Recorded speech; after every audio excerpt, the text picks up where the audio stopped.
Танд бацхан хүүхдүүдэд агуулга дэмжих видео 2-ыг танилцуулж байна. Энэ удаагийн асинхроны агуулга дэмжих видео маань агаарын даралтай холбоотой бодлогуудыг хэрхэн бодох талаар зөвлөгөө өгнө.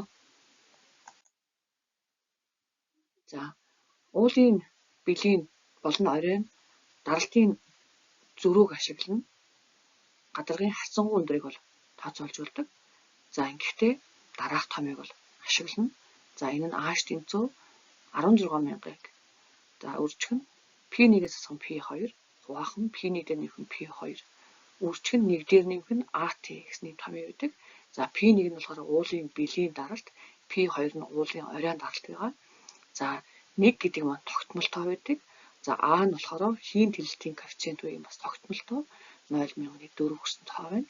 За, ингээд Т нь болохоор температурын дундаж байх гэж тахна. Тэгэхээр мэдээж уулын биел болоод уулын оройд бас агаарын температур ялгаатай байна. Тэгэхээр энэ хоёр агаарын даралтыг агаарын температурыг хооронд нь нэмээд хоёр тугаас үзүүлэлт нь болохоор энэ Т гэсэн утхан дээр тодорхойлогддог.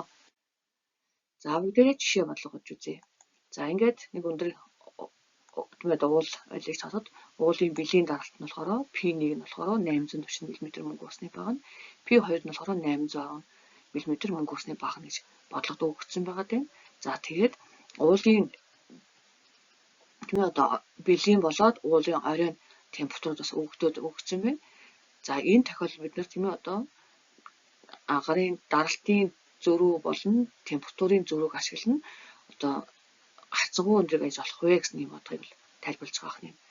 За, энэ бодлогын хүрээнд ботход за томьёон дээр оруулж байгаа хэн тийм ааш тэнцүүгээд ааш тэнцүүгээ оруулах юм бол за 16,000-ыг үржихгээд P1-ээс асах нь 840-аас асах нь 810 тэгээд 840-аас нэмэх нь 810 гээд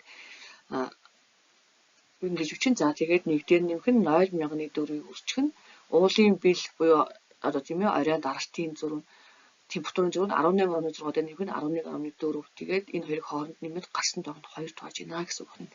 За, ингээд томьёон дээр оруулаад бодоод үзэхээр ааш тэнцүү 16,000-ыг үржих нь за P 840-аас 810-ыг асаад 30 хооронд нь нэмэхэд 1650 гараад за 1 дээр нэмэх нь 0.4 үржих нь 15 гэхээр эхлээд үрж хүллийг хийгээд дараа нь нэмэхэд энэ 104 гэсэн тоо гарна. За, ингээд энэ хоёрыг үлдээд үзэхэд уулын хацсангүй өндөр нь 308.3 хацсангүй өндөр гэдэг маань уулын бэлээс уулын орой хүртэлх өндрийн зөрүүг бол хацсангүй өндөр гэж тооцдог. За, тэгэхээр даралтын зөрүүг ашиглан уулын хацсангүй өндрийг бол гэж олж болно. За, та нар сая өгсөн багшийнхаа зааврыг үндэслээд за энэ даалгаврыг бол хийж гүйцэтгээрэй. За, дараагийнх нь болохоор бүгдээрээ даралтын зөрүүг ашиглаад температур нь өгдөг тохиолдолд даралтын зөрүүг ашиглан бид нар тийм хацсангүй өндрийг бас яаж тооцоолж болдог вэ гэсэн тооцооллын бодлогыг бодож үзье. За, энэ бодлогыг бодож байгаа үндсэн зарчим нь болохоор мэдээж тийм уулын бэлээс орой руу болоход агаарын нягт тийм багсаж үүнийгээ дагаад даралт бас буурдаг. Тэгэхээр уулын бэлд бол даралт их байна. Уулын орой руу явах тусмаа тийм агаарын даралт бол буурдаг. За, энэ үзүүлэлт маань өөрөө газрын гадаргаас дээшээ 10 м дээш өгсөх тутамд агаарын даралт 1 гектопаскалаар буурдаг. За, энэ зарчим дээр үндэслэж бид нар хацсангүй өндрийг тооцоолох бодлого бодно гэсэн.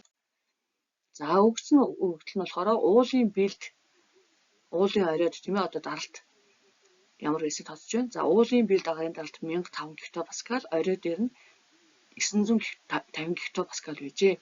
За, тэгээд өндрийг олгоно гэсэн байна. Тэгэхээр эхлээд даралтынхаа зөрүүг олчихно гэсэн үг. Тэгэхээр 1005-аас 950-аас даралтын зөрүү нь 55 гектопаскал байна. За, тэгээд нөгөө зарчим ёсоор 10 м өсгөхөд 1 гектопаскалаар буурдсан бол 55 гектопаскал маань өөрөө хэдийн зөрүү тохиол 550 м-ийн өндрийн зөрүүг тооцож гарна гэсэн үг.